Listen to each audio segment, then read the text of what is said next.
I'm Jolene Wynn, and this is the Porn Addict's Wife Podcast, episode number 195, Victim Behavior.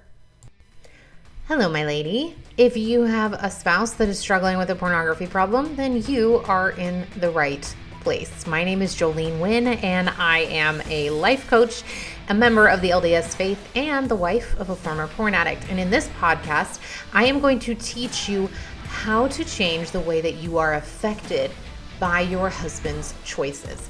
We can't change him, but what we can do is change the way that you respond when he makes the decisions that he does. I'm going to teach you how to manage your brain, how to process all of the emotions that seem so overwhelming to you so that you can finally live a life where you aren't living in fear of triggers and relapses. And by learning how to manage your mind and process your emotions, you are no longer going to be running on an emotional roller coaster, but you are going to start feeling so much more in control of your life, no matter what your husband is doing. And I'm going to teach you all of that on this podcast. I can't wait to get started with you, and I'm so glad that you are here. I promise you, you're in the right place. Hello, my ladies. How you guys doing? It's already February, first of all, which just blows my mind.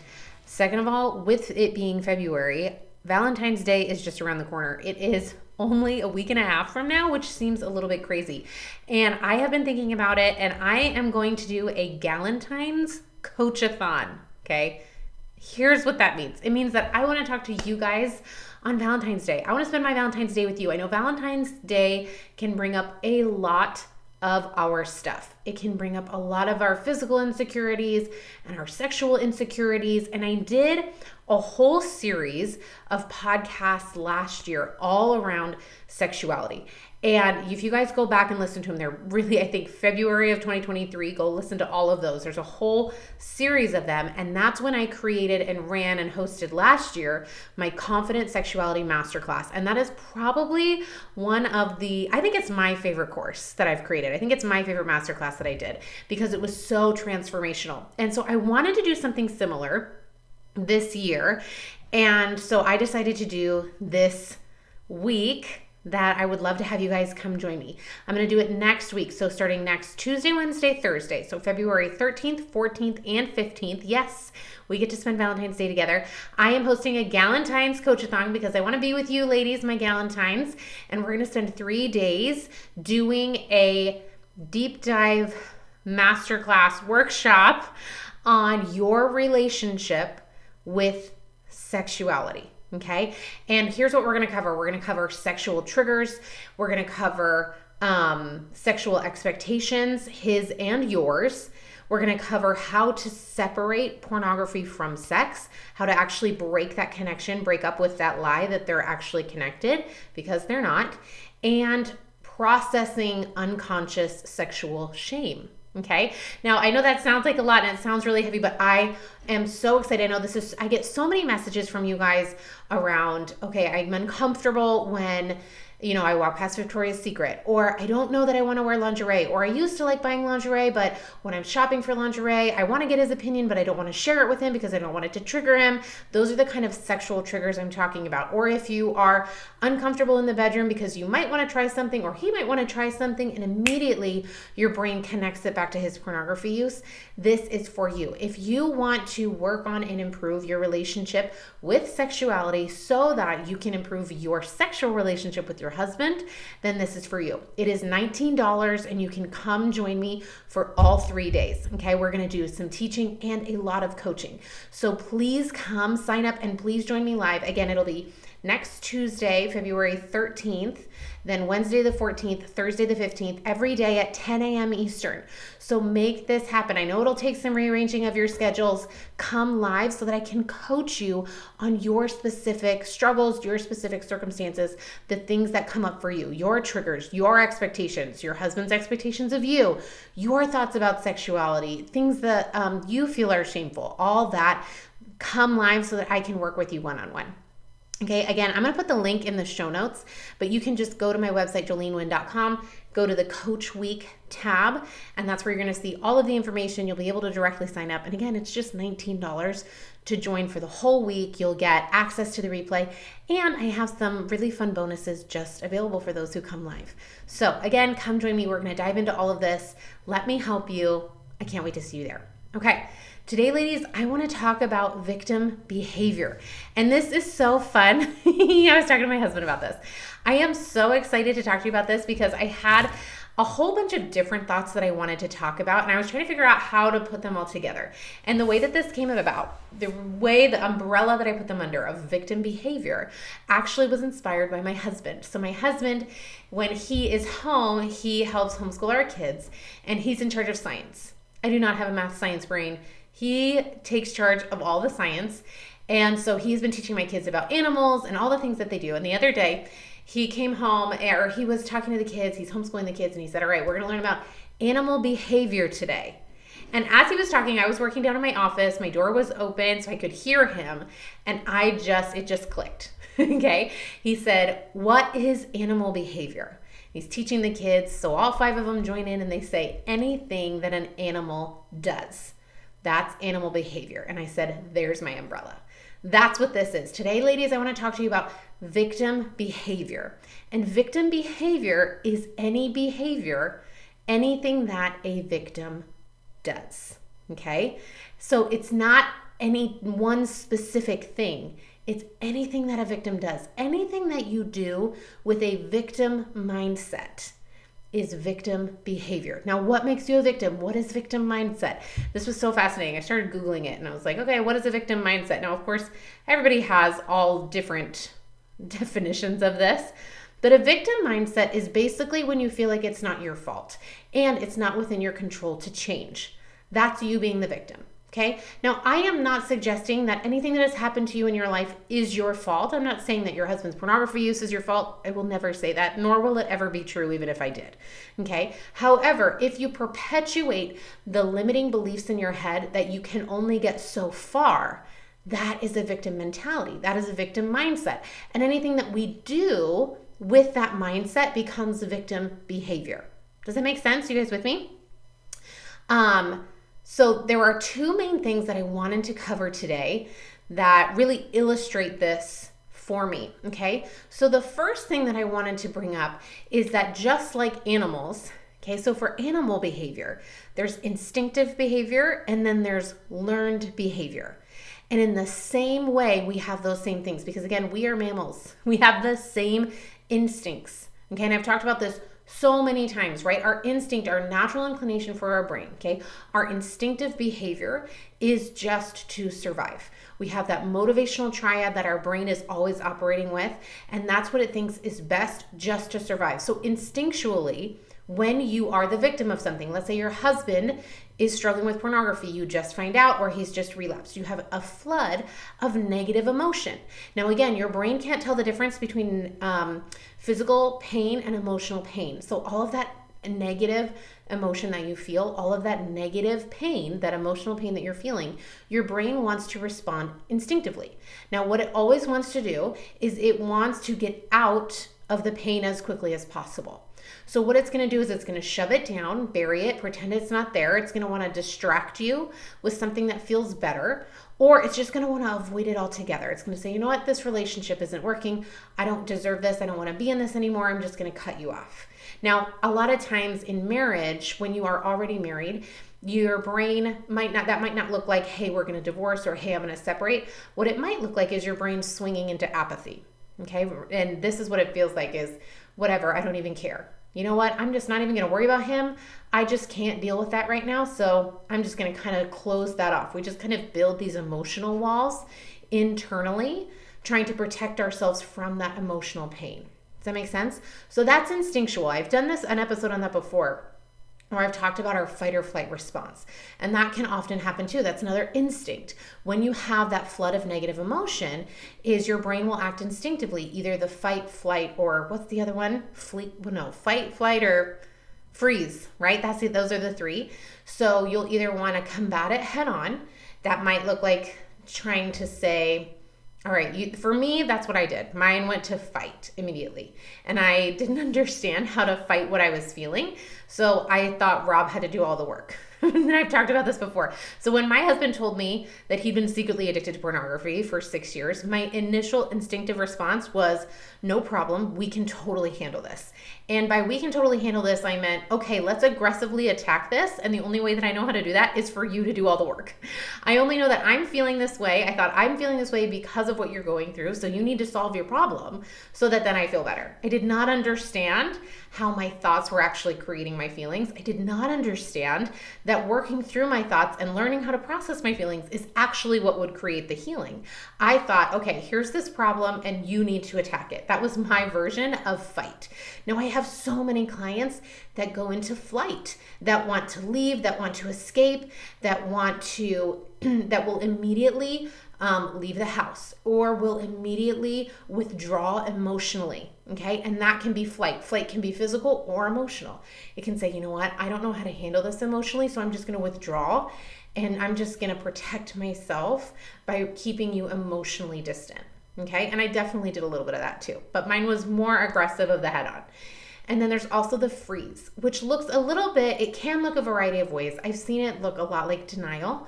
I've seen it look a lot like everything just needs to be put on pause, where the rest of your life is kind of spinning around you and you feel like you're stuck. Does that make sense? You just keep holding on to all that negative emotion. You don't really know how to handle it. You don't really know which way to go. And so you just kind of stay stuck in the story. Okay.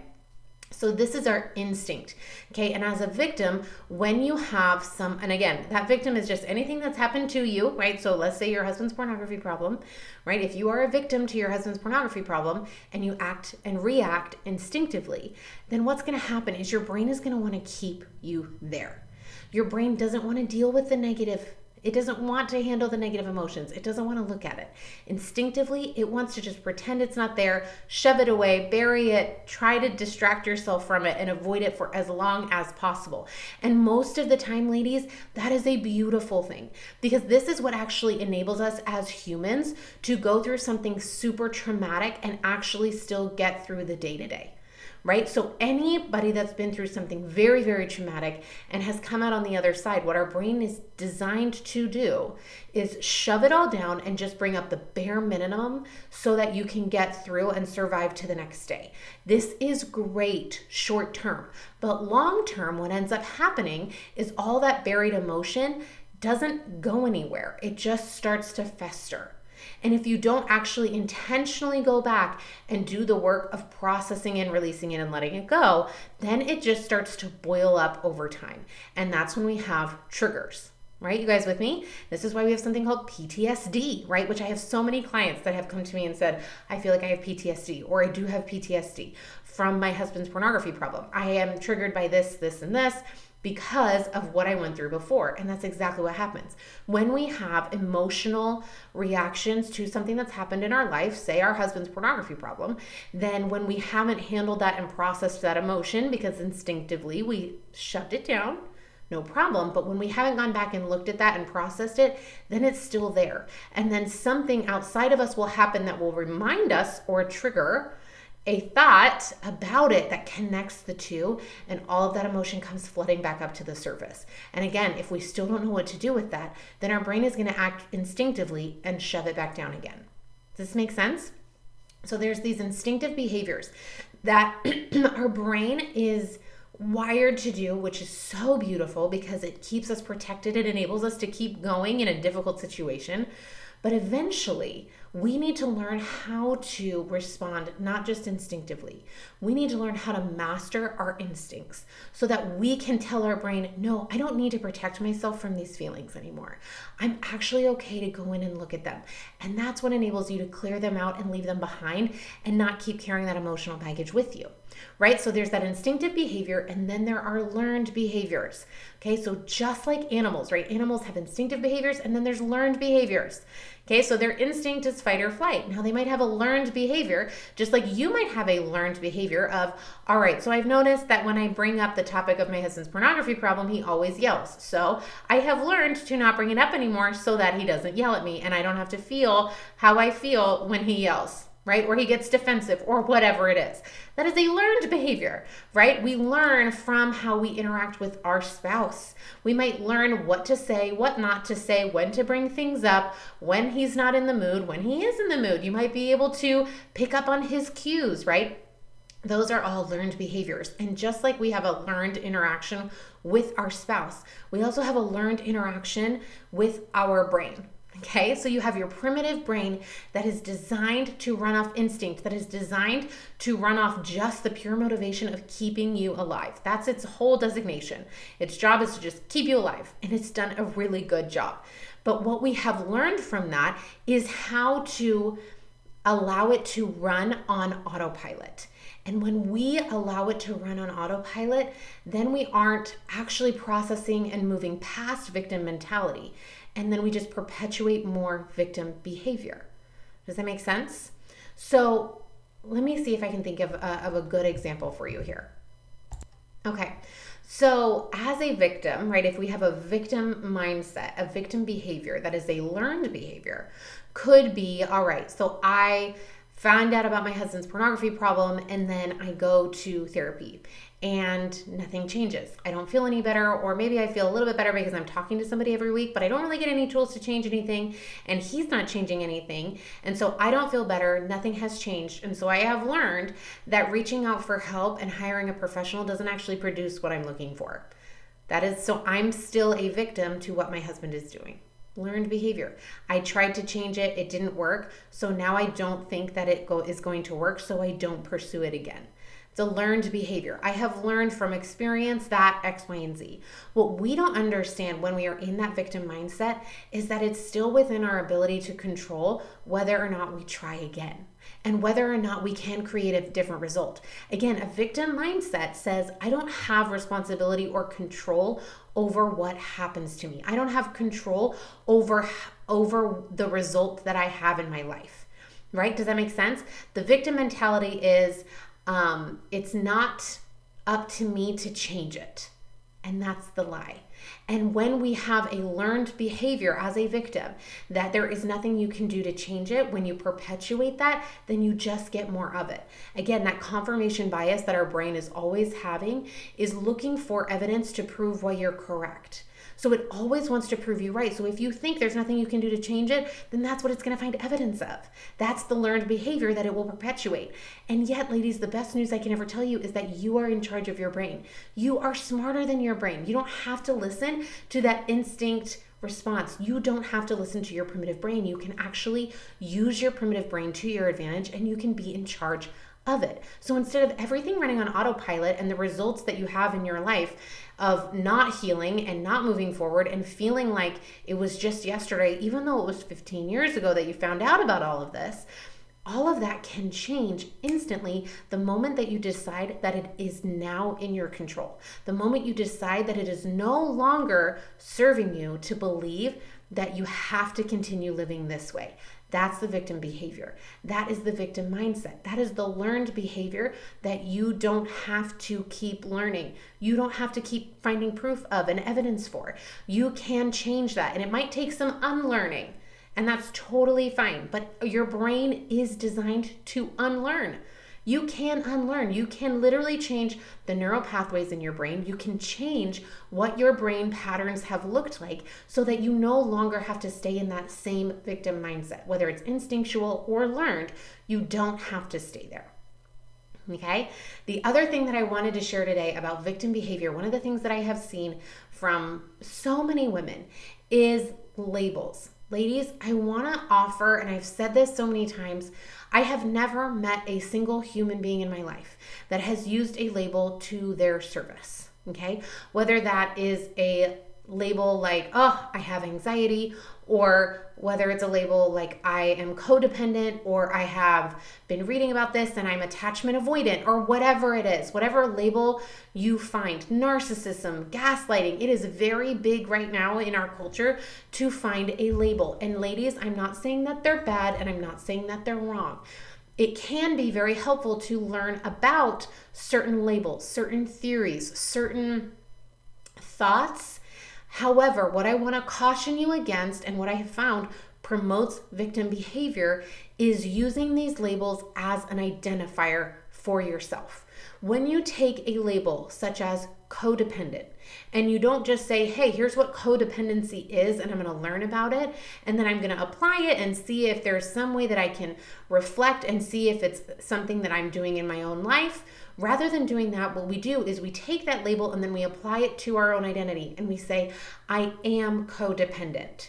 I've been reading all about attachment issues, and it turns out I have this attachment issue. Rather than just saying, I've been learning about attachment issues, and I'm taking things and I'm learning and I'm looking at my life in a new way that's really fascinating, and I'm seeing things that I haven't seen before. Instead of doing that, we often take that on and make that who we are. I'm codependent, he's narcissistic, he is gaslighting, I'm attachment avoidant, whatever it is. When you take that on as your identity, then you are adding more drama to your story. You are adding a weight that you no longer need, ladies. You are already going through something that's dramatic enough. You don't need to make it more dramatic by adding in labels, because when we add in the labels, we unintentionally add a whole new layer of thoughts. All the thoughts about the label, all of our feelings about the label, all of our meaning about it. What do we mean when we say narcissistic? Well, how do we feel when we call him narcissistic? How do we feel when we call ourselves codependent? And again, I am not saying that these are bad things to learn or understand, but again, I want to caution you against identifying with them, because that just perpetuates that victim behavior. You are now a victim to your label. You are now a victim to how you think of yourself, to your medical diagnosis of ADHD. It's like, oh, well, I was diagnosed with ADD. Okay, well, is that helpful for you to think I have ADD? Or is it helpful to just learn about ADD and see what you can and don't need to take and recognize? Now, again, I'm not, with medical diagnosis, I'm not saying it's wrong or it's bad or it's a fault or anything. I'm saying is take a look at it and use it from a perspective where you are apart from it, where there's a distance between yourself and the label. Because again, when you take that label on, it's like getting a name tag sticker. You guys with me? You know those name tag stickers, the name tag stickers that say like, hi, my name is, and then you write your name on it. That's what it's like. And it's like we have a t-shirt full of these labels on, and it's all of them, right? And when we put those on, we don't realize how much weight we're adding onto ourselves and how much layering we're adding onto our story that, again, ladies, we just don't need. So again, what I want to caution you against that perpetuates that victim behavior is now you're a victim to however that is defined. If you define codependency in a certain way, then if you think you're codependent, then again, that confirmation bias in your brain is going to look and see how that's true, and it's just going to perpetuate it. So I have never, ever met a person who has benefited from labeling themselves a certain way and taking that on as their identity. That just promotes victim behavior. And ladies, you're not a victim. People hate this mentality right now, but it's the best news I could ever tell you. You are not a victim. You're not a victim to what your husband is doing. You're not a victim to your thoughts. You're not a victim to your feelings. You're not a victim to the results that have been created in your life. You have control over it. And again, this is the best news I could ever give you, because this means that you can change all of it. It's 100% in your control. We can't change him, but we can change you, your thoughts, your reactions, your emotions. Whether or not you carry around that emotional baggage for the rest of your life is entirely up to you. And whether or not you continue to see yourself as a victim is entirely up to you. So I want to challenge you today to change one thing, to pick one thing where you are perpetuating victim behavior and change it today. Decide on purpose. And even that decision itself, ladies, is going to be powerful enough to start creating a difference in your life. Little decisions like that, they add up over time so much that eventually it will start to rewire your brain so that you are no longer a victim, and you will start to be 100% in your control over any area of your life, whether that's your weight, your husband's pornography problem, your money, the way you parent your kids, your career, any of those things. You don't have to be a victim to any of it. You are stronger than that, and I know that you can do this. I love you, ladies, so much. I'll see you guys next week on a brand new episode. So take care. All right, ladies, it's time to rise up and take charge of your healing, and I have the best way for you to do it. I have created a lifetime access coaching program that I have designed specifically for you and exactly what you're going through right now. This is where I help you develop a personal mastery of all the tools that you're learning here on the podcast in order for you to create a permanent change. Go to my website, jolenewin.com. You will find all the information there and you can sign up today and we will start going forward. I can't wait to see you there.